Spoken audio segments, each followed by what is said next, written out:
All right, folks, welcome to this video. We're going to talk about one of my all-time favorite knife designs, the Almar SERE. Now, Almar knives is known for, or they were known for being a high-end knife company, all made in Seki, Japan. But the company was sold about 6 years ago, and in 2020, they came out with a line of knives called the SERE 2020. And the new owners started manufacturing the knives in China, which a lot of purists, we're not a fan of, but they're still manufacturing quality knives. That is my opinion. Other people's opinions may vary, but I still think you are getting a great blade from Almar Knives here in 2025. They're different, but still great. All right? And great for different reasons. All right?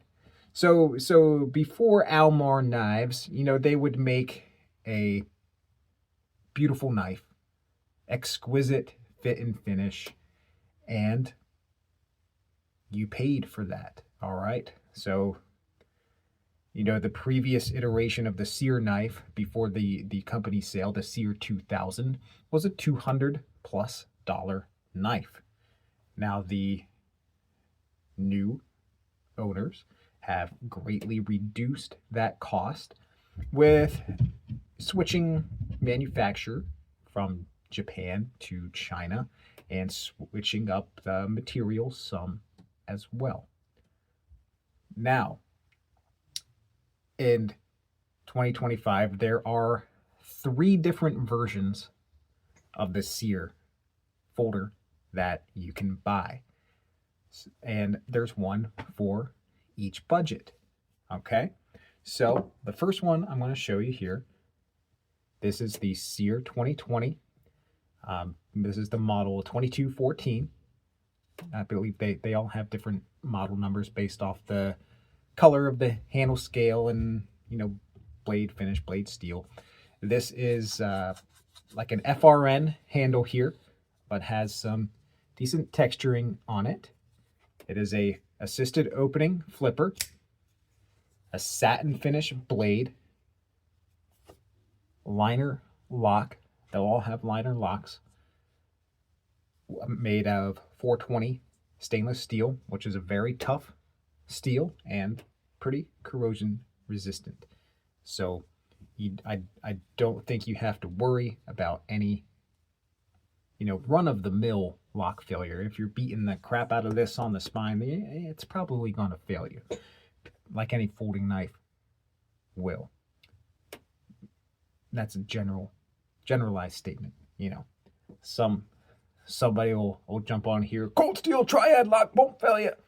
Okay, I get it. Now, this is 8CR13 MOV steel, which is a budget steel in Chinese manufactured budget knives.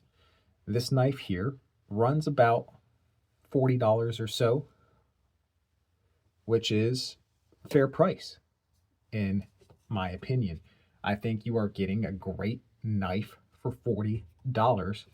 And if you've been a fan of Almar knives for many years, and the SERE 2000 has eluded you due to budgetary constraints, well, now you can own the basic design for $40.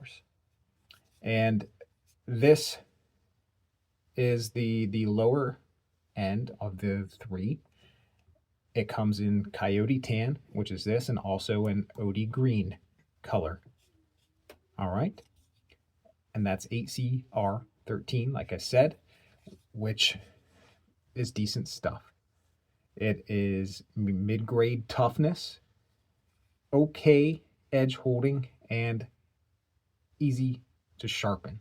So with those type of qualities, I think it would be a steal endorsed by Almar himself, who passed away, unfortunately, in 1992. Now, whether or not he would have want a Chinese manufactured knife with, you know, actually 8CR13 MOV steel with his name on it, I don't know. Didn't know the guy. Those who did said he probably wouldn't want his knives made in China, but he's passed away for many years, and there's nothing he can do about it. So the steel composition was what I was speaking of. The ease of sharpenability in the field, the somewhat toughness of 8CR13, and okay, but not greatest edge retention. Almar made his original SERE knives at a lower Rockwell hardness and wanted them to be easily resharpened for combat personnel should they actually need this knife for a real survival, evasion, resistance, escape situation. And the source for that information is an interview with Almar in the December 1985 issue of Soldier of Fortune magazine. If you scroll through my videos, you can find an in-depth video where I go through that article. All right, let's move on to the next level of Almar knives. This right here. And this next level, assisted open flipper, just like the previous. This has a blacked out blade. This level also comes with satin finish, if you don't like black, which, you know, I'm okay with either. Might get the satin one for the heck of it. Complete the collection here.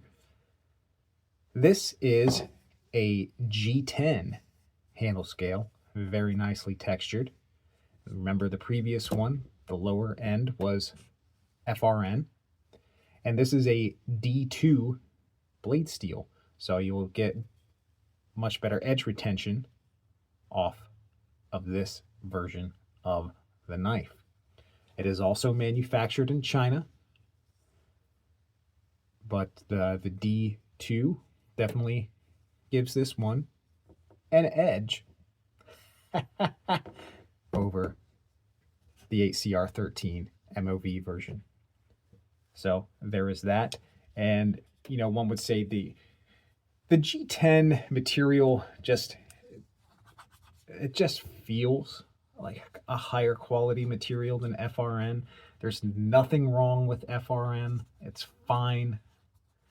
And it really depends on the texturing. It textures differently than G10. The G10 is a bit more aggressive. The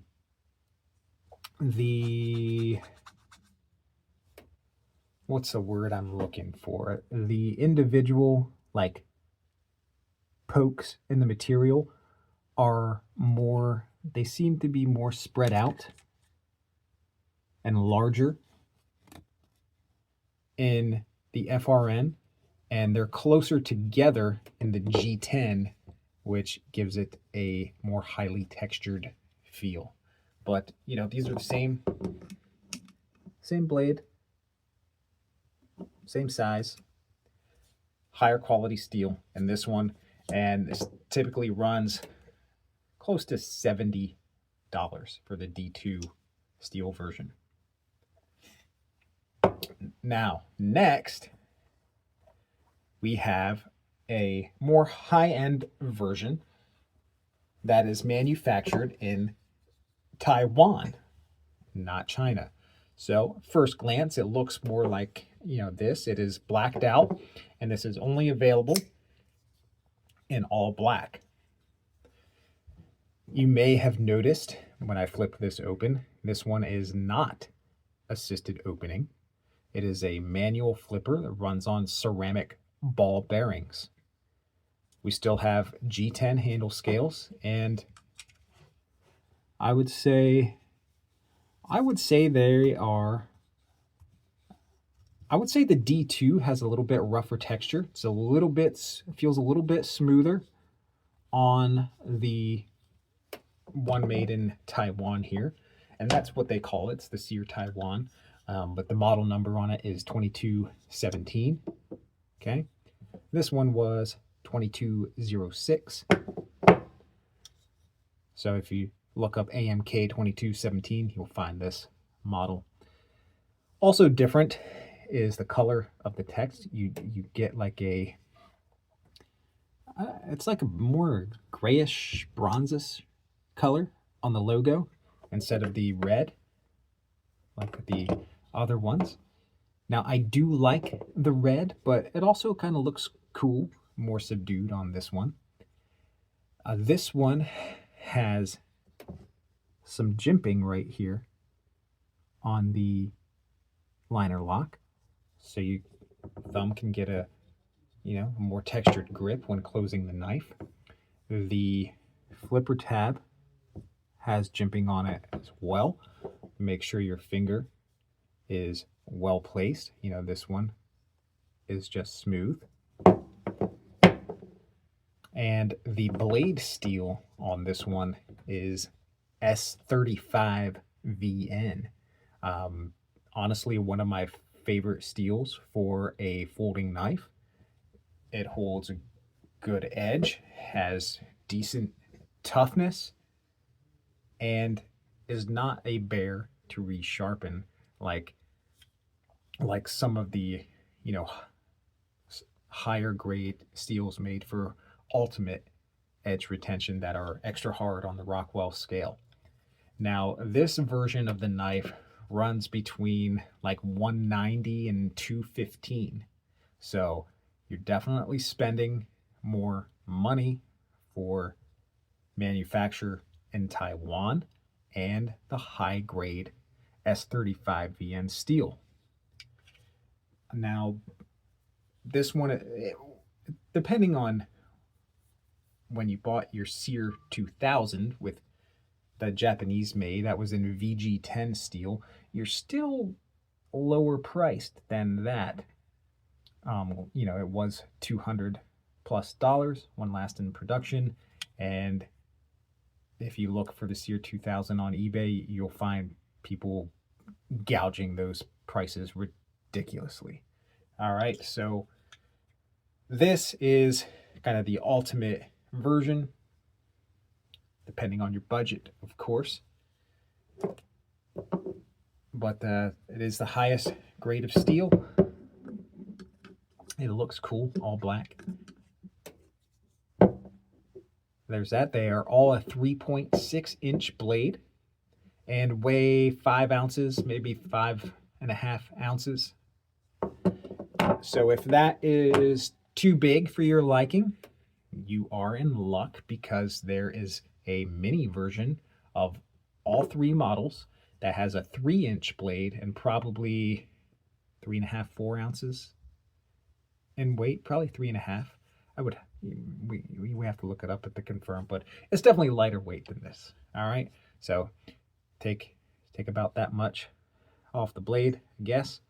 Got a 3-inch blade, and I have featured one in some videos last year. My buddy Tom Ritter let me borrow his mini SERE 2020, and functions just like this, just a little bit smaller. And like I said, there is one on each budget platform. All right, so I hope you enjoyed this overview of these 3 fantastic knives that are all available right now from Almar Knives. I really love these things. I love the history of the brand, and I enjoy that the design is still available. So thank you for watching. Hope you enjoy the rest of your day, and I'll see you on the next video.